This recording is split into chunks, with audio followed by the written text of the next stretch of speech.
Hey, what's up everyone? In today's video we'll be looking at a BiLock Exclusive. This is a pretty cool Australian lock, one of the many versions of the iconic BiLock, and this one has an interchangeable core, so let's take a look on how it works. So this is one of the keys to it. So upon first inspection there's nothing too out of the ordinary from your I would say generally looking BiLock key. So we have 6 cuts in 2 rows, so this is actually a 12 pin lock, but if you look closely there are 2 little sort of protrusions here and here, so these are important because they activate sort of interactive elements, let's say.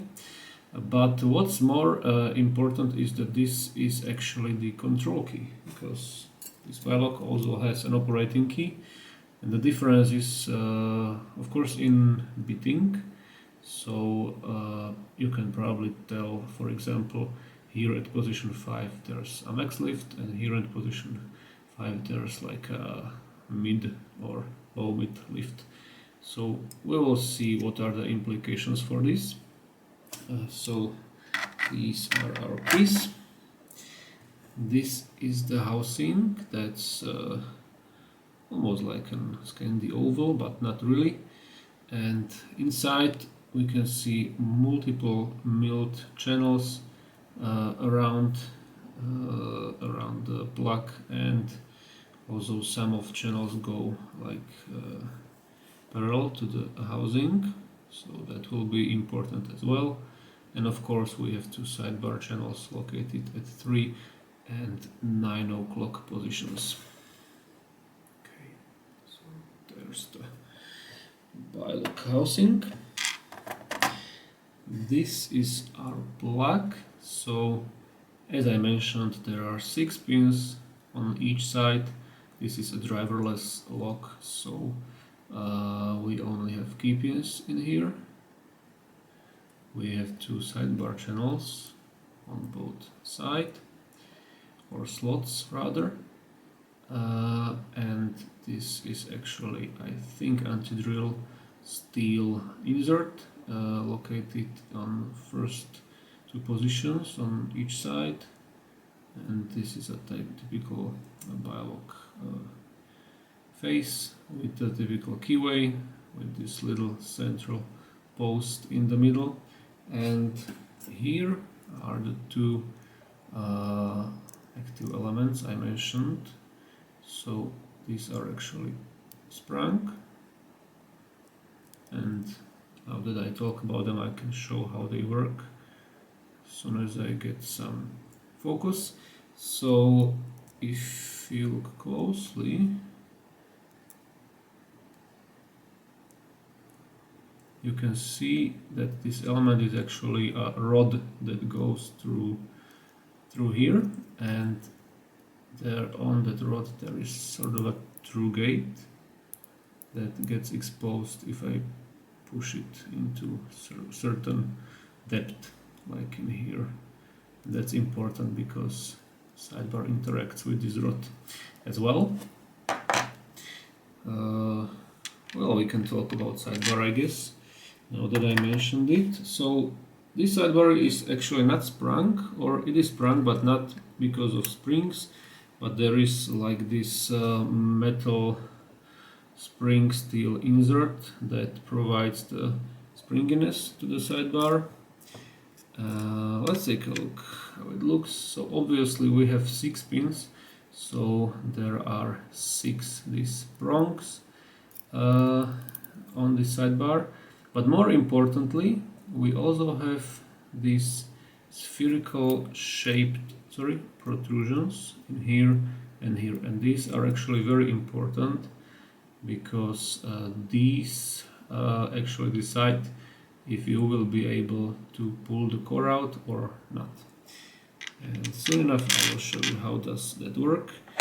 Basically, of course, for someone who hasn't seen a sidebar based lock, So this is actually something that rests here on the side of the plug, sorry, clumsy, and interacts with the pins inside. And if the pins are set to correct height, the sidebar will be able to collapse into the plug. But you can see that I cannot push it all the way in, and that's because of this interactive element. Now, as soon as I push it, sorry, the sidebar will be able to get into position. Now it's completely collapsed and the plug can turn. Same thing happens on the other side, of course. Now let's take a look at the pins. So these are at first glance your typical BiLock pins, of course. Most of them are typical. So this one, as you can see, has a true gate on the bottom and a false gate above it. So one true gate, one false gate per pin. This particular one is a max lift, so you need to lift it really high in order to reach this true gate. And now the most important thing that differentiates this BiLock from the others. So let's take a look at this pin, for instance. This is pin number 5 on the left side. Excuse me, I'm being a little bit clumsy now. Alright, I will try that again.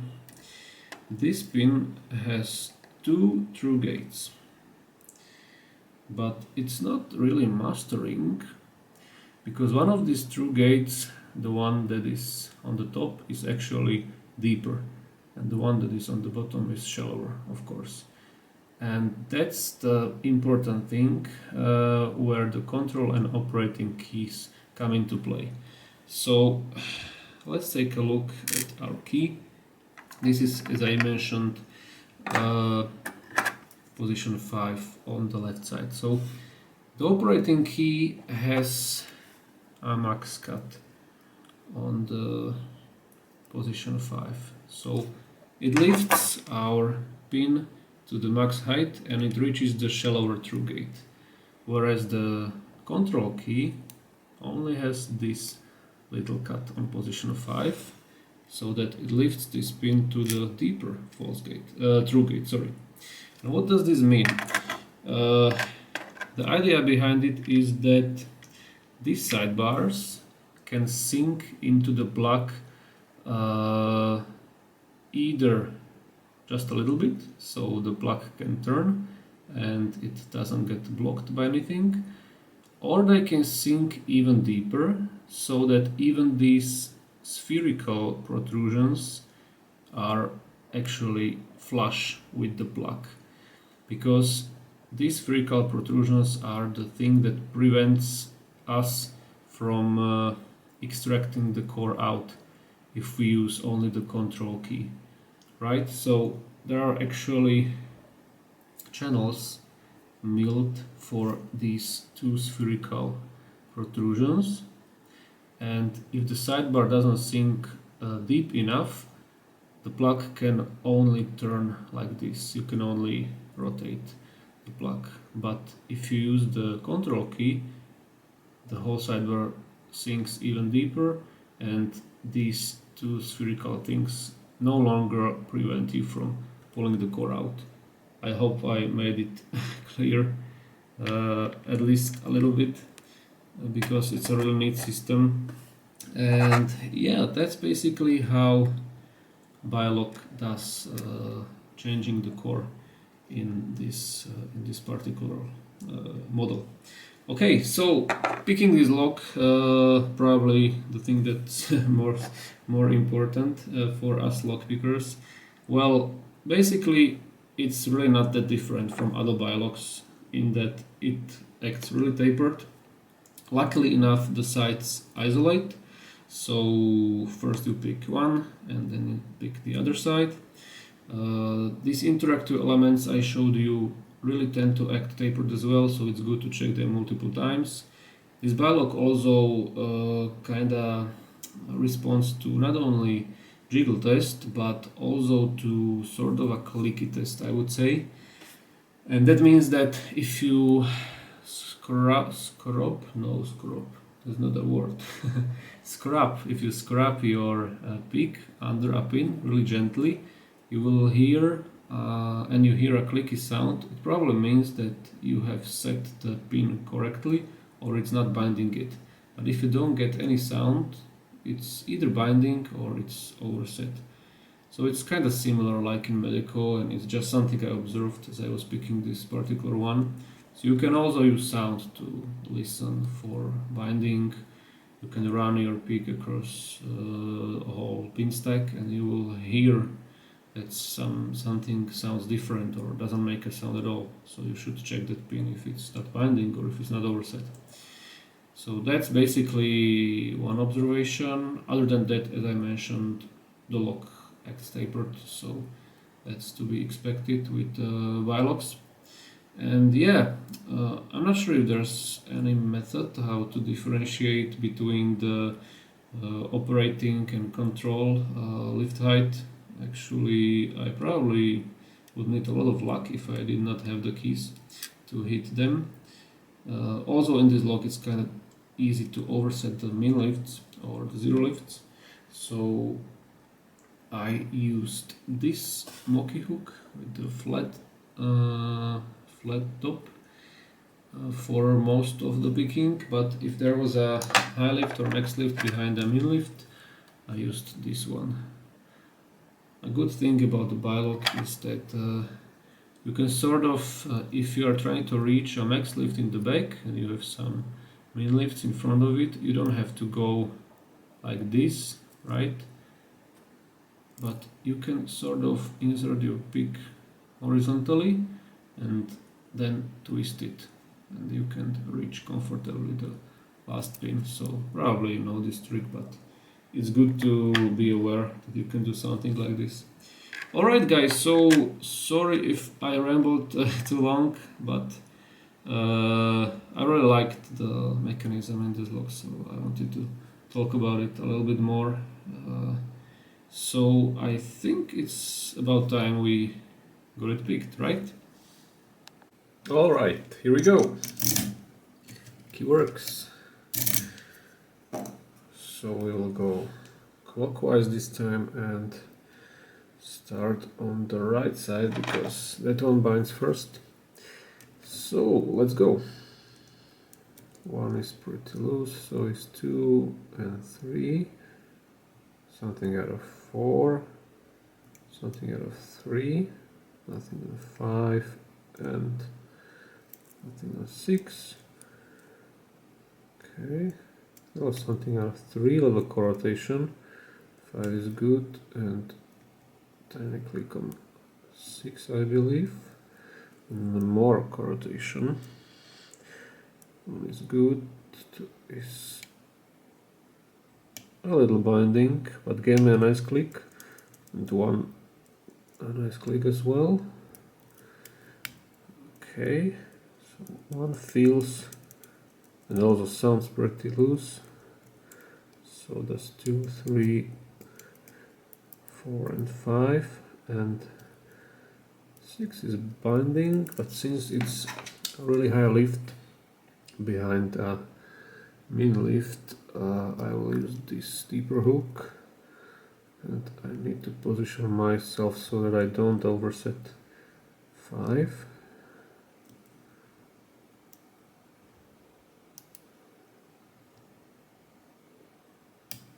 Okay, nice. I think I did it.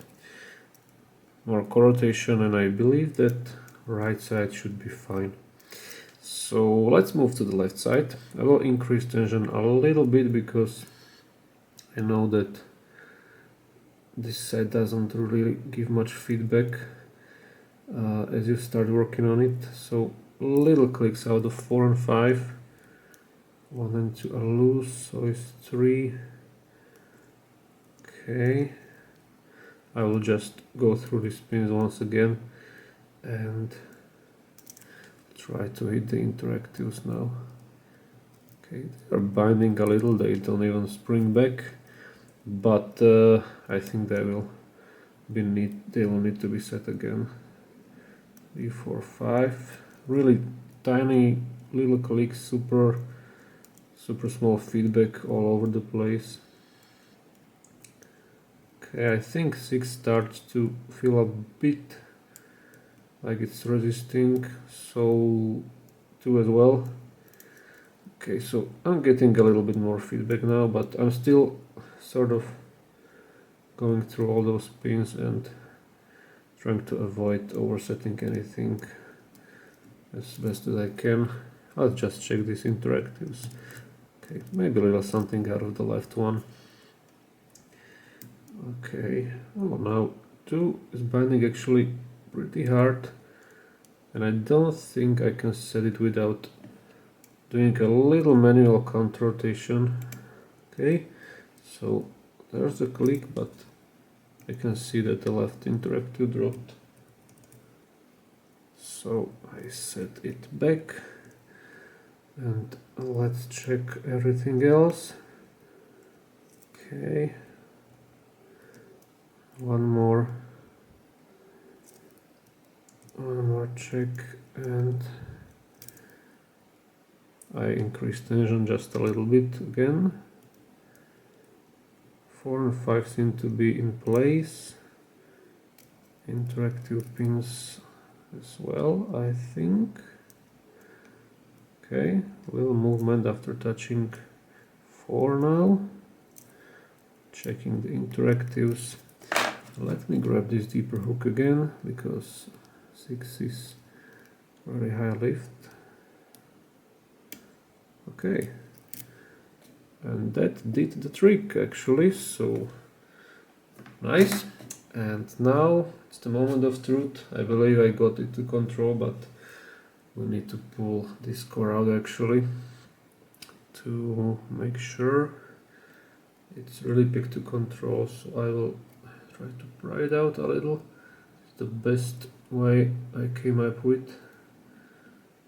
Okay, the core is coming out, and I think we have it picked to control. So actually I think I'm ready to start cutting this. Okay, I will need some tools to do it. And I will also need to change to autofocus mode and adjust the angle just a little bit. Okay, that should do it. And here's our tray, and I have some tweezers, and this will be required as well. Okay, so I think I should be able to just pull this core out, and there it is. So we will leave the housing here, and we will get rid of both of those sidebars. So the left one, can I do that actually? I think I should be able to. I mean, why not, right? Is this better? Yep. Okay, so there's the left one with its sprung. Yeah, this is really bad for gutting actually. This sprung, whatever that is, plate. And this is the right one. Come on.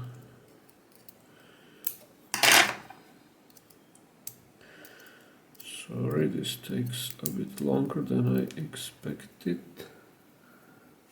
And there's some flying around. Why won't it just go out? Come on. I actually don't know. Why is it stuck there? Well, I think I can remove it later anyway.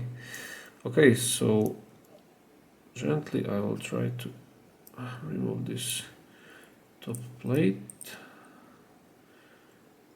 These springs are not really too strong, so there's really a little risk that they will fly somewhere, but I will still cover them. And yes, one of them actually did fly away, but that doesn't matter. Okay, so I'll just remove these springs first, actually, so that I don't have to worry about them later. Hopefully, meanwhile, I will be able to get rid of this sidebar finally. Okay, so we have 12 springs to worry about here.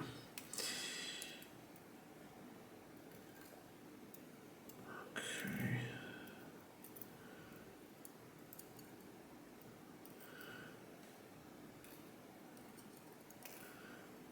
Alright, we got them out. And now, what about this sidebar? Still nothing. Come on. Well, I guess we'll start gutting the left side then. Okay, I will just rearrange these springs real quick. Caught that one, luckily. There's two.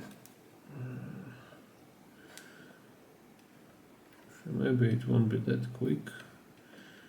I don't wanna lose any of these.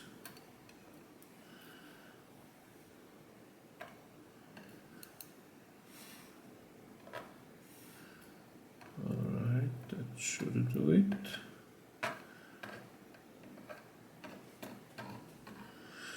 Okay, so well, since this right sidebar still doesn't wanna go out and cooperate, I will start gutting this left side.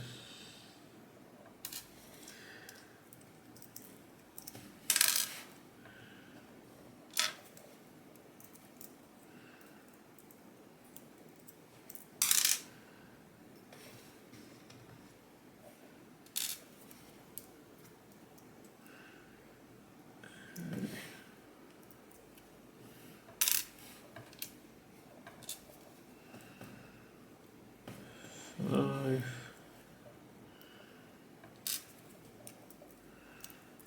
And 6. There's the left side, got it. And yeah, I will just start with these pins on the right.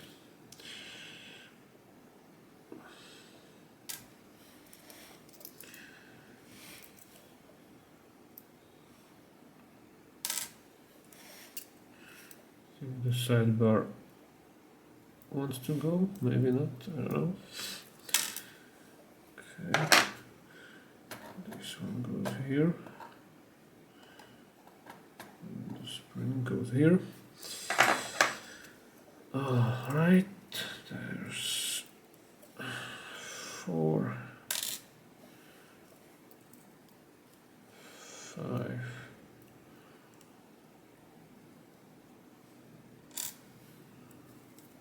and 6. And now we'll see. Actually, this goes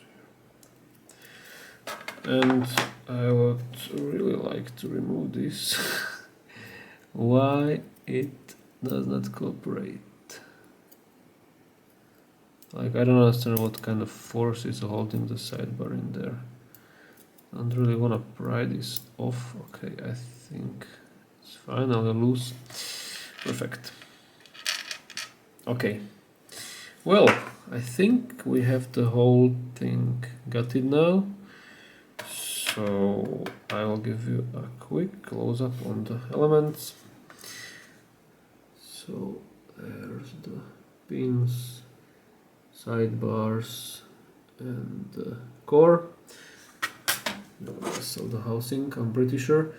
And yeah, I think we can wrap up today's video. Hopefully you guys enjoyed the video on this BiLock Exclusive, and hopefully we'll see each other really soon with the next video.